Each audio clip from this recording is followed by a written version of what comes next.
little cold this morning.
In the field this Saturday morning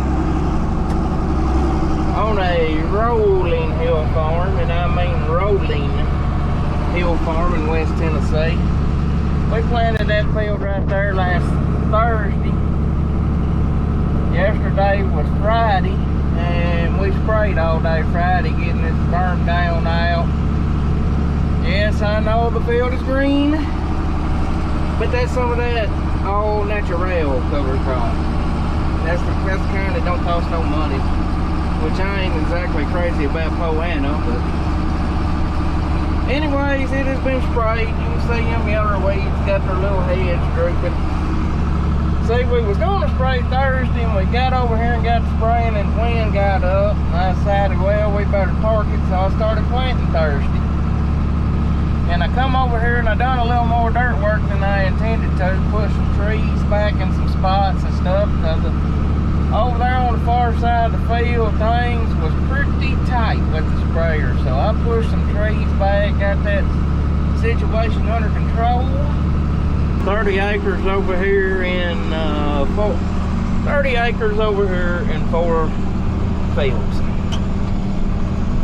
But it's a pretty decent little old farm. This is one of the first farms I ever rented. So, next to my farm is the longest farm I've ever worked. And it's rolling hill ground. But one thing about it, it's normally always pretty consistent. I can pretty well know what it's going to yield. And I shouldn't say that because it'll tank this year. But I like a field that I know what it's going to yield, because I can adjust my inputs accordingly to make money off of it. That's I can fertilize for what that yield's going to be, and you know, kind of adjust accordingly. And we're trying to build this old farm up a little bit. It's come a long way since when I took it over.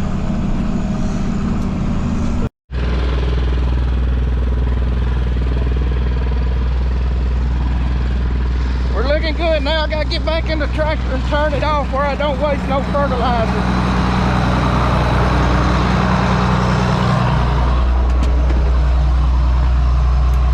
Stuff ain't cheap,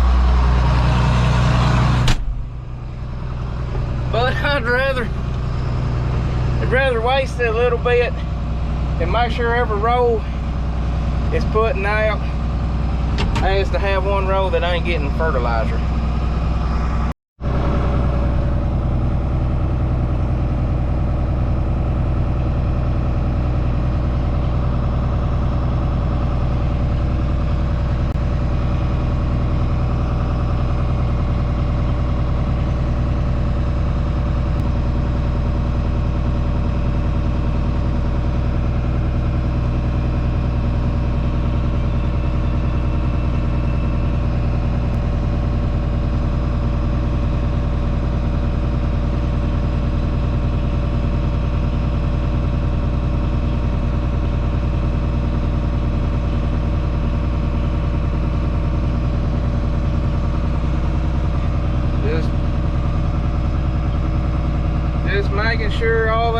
information is ready to go, this can only do as good as the information you feed it. So I'm really wanting to do a good job with this data this year. So I am trying to make sure that everything is in good shape. All right, engage my hydraulic drive. Let's plant some corn. Going around the edge of the field here, this farm's got a lot of wooded edges.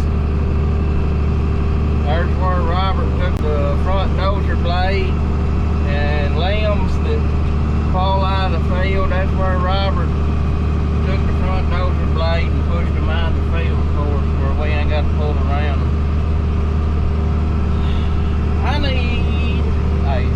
This fall I am hoping to rent a skid steer with a bush hog on the front of it, and I want to go around all these farms and mow all these fence rows back. I'm hoping we'll have a week in between corn shelling and bean cutting that we can go around and do that. Just rent that stuff for a week.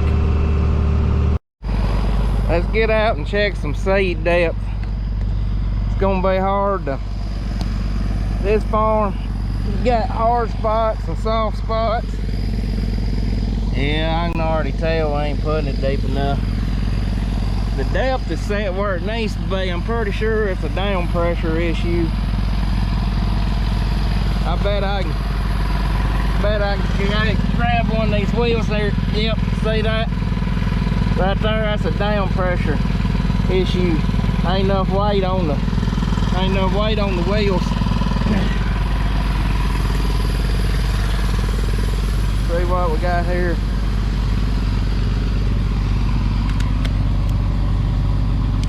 Alright, we got jacker down pressure up some more.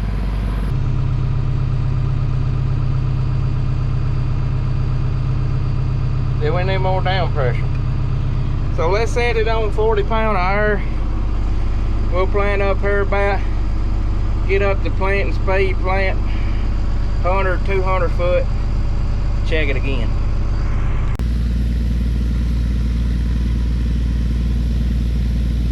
Should be down there 2 inches now. Where are you hiding? There he is.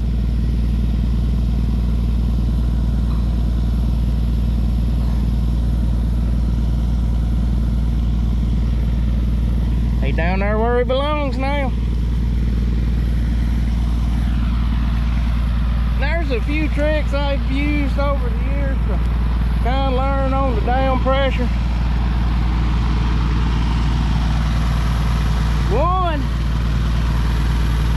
One trick I've learned is if these parallel, or if these arms are running parallel to the bar and the ground.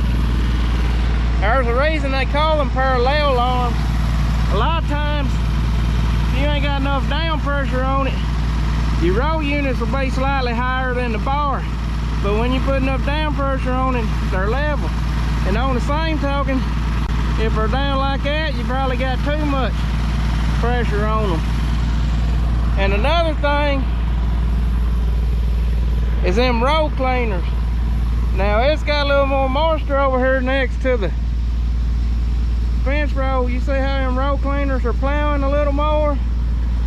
I ain't nothing I can do about that because I ain't got row by row adjustment. It's just kind of, you kind of got to set 8 rows and go with it. But you know, I wish over here I could use a little more, get them row cleaners down on the ground a little more, kind of clear a path a little better. But I'm gonna jack it up just a hair more and make sure we got enough, and then we'll go from there. I've got this set on an identical curve with that fence line, and you got to give this tractor time to work around that stuff, so that's the reason I'm doing that. But the sad part about it is it ain't but like 1, 2, 3, 4, 5, 6, about eight passes of them great big long nitros.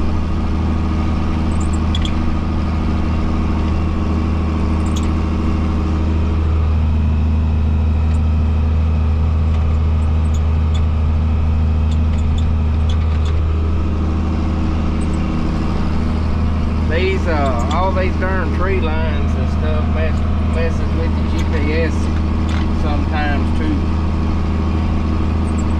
We get fixing to get in the long roads. It's pretty good ground from this tires back this way. Up this way it gets pretty tough. It's pretty droughty. So I'm gonna crank the population up down here below this tires. And I'm gonna turn it back up here on the hill, probably about 27, 28,000, and then probably 30,000 plus down below that tire. Everybody hold on to your butts. We got the lean going on. Got a little implement drift back there. Ain't nothing I can do about that. But I'm just going slow on the side of these hills where the GPS has time to turn that lower off or y'all can hear better. But I'm just going slow on the side of these hills where that GPS has time to compensate. When I get up here on more level ground, I catch another gear. But yep, still planting along.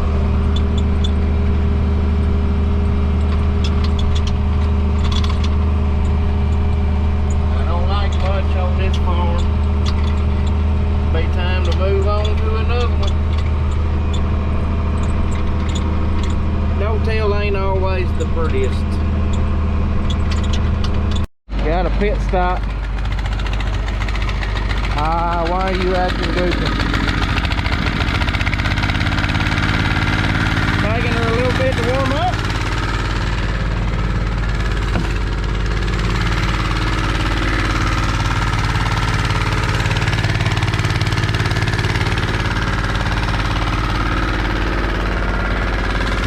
Changing it up a little bit this go around. We're just putting insecticide and zinc in.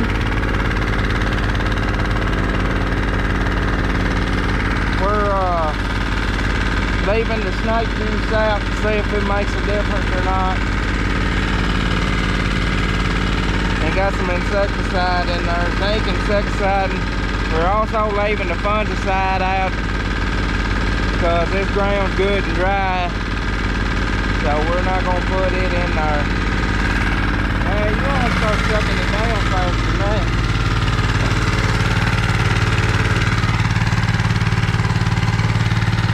That'll make her suck it on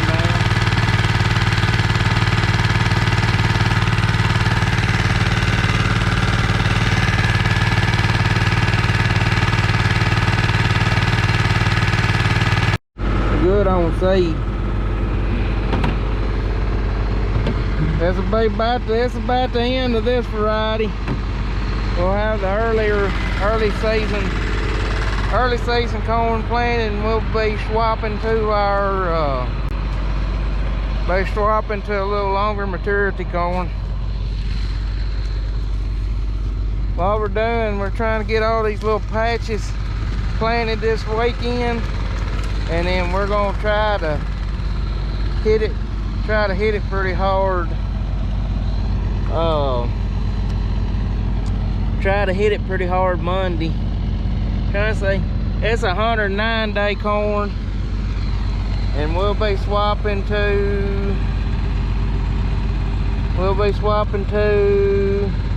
116-day corn. So quite a bit of difference in maturity.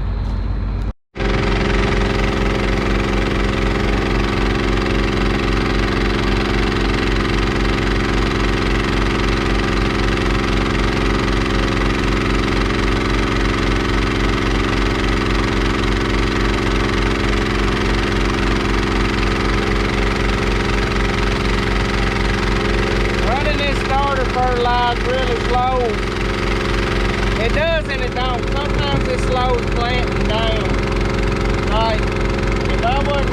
starter, I can fill up with seed in the morning and pretty well plant all day. Alright, it's Saturday afternoon. It is almost 7 o'clock. I'm finishing up a little 10-acre field up on the hill, trying to get all I call them goat hills, trying to get all the goat hills planted where maybe they'll beat some of the heat and drought stress this summer. That's our plan.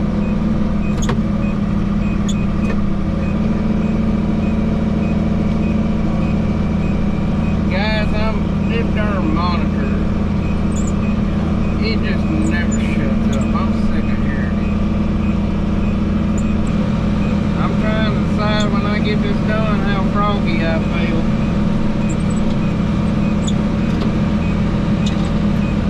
I got one spot on this farm that needs some tracks knocked down. I might run get the Duval and knock them tracks down and see how wet it is. I might plant this out.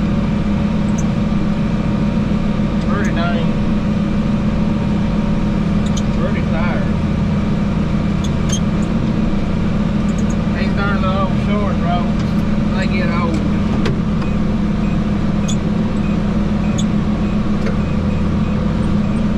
I'll have to come back to this farm. There's a 18-acre bottom that will have to be planted. I can either go home and make y'all a video, or I can keep running. I'm probably gonna keep running. I don't know why, but I'm feeling motivated.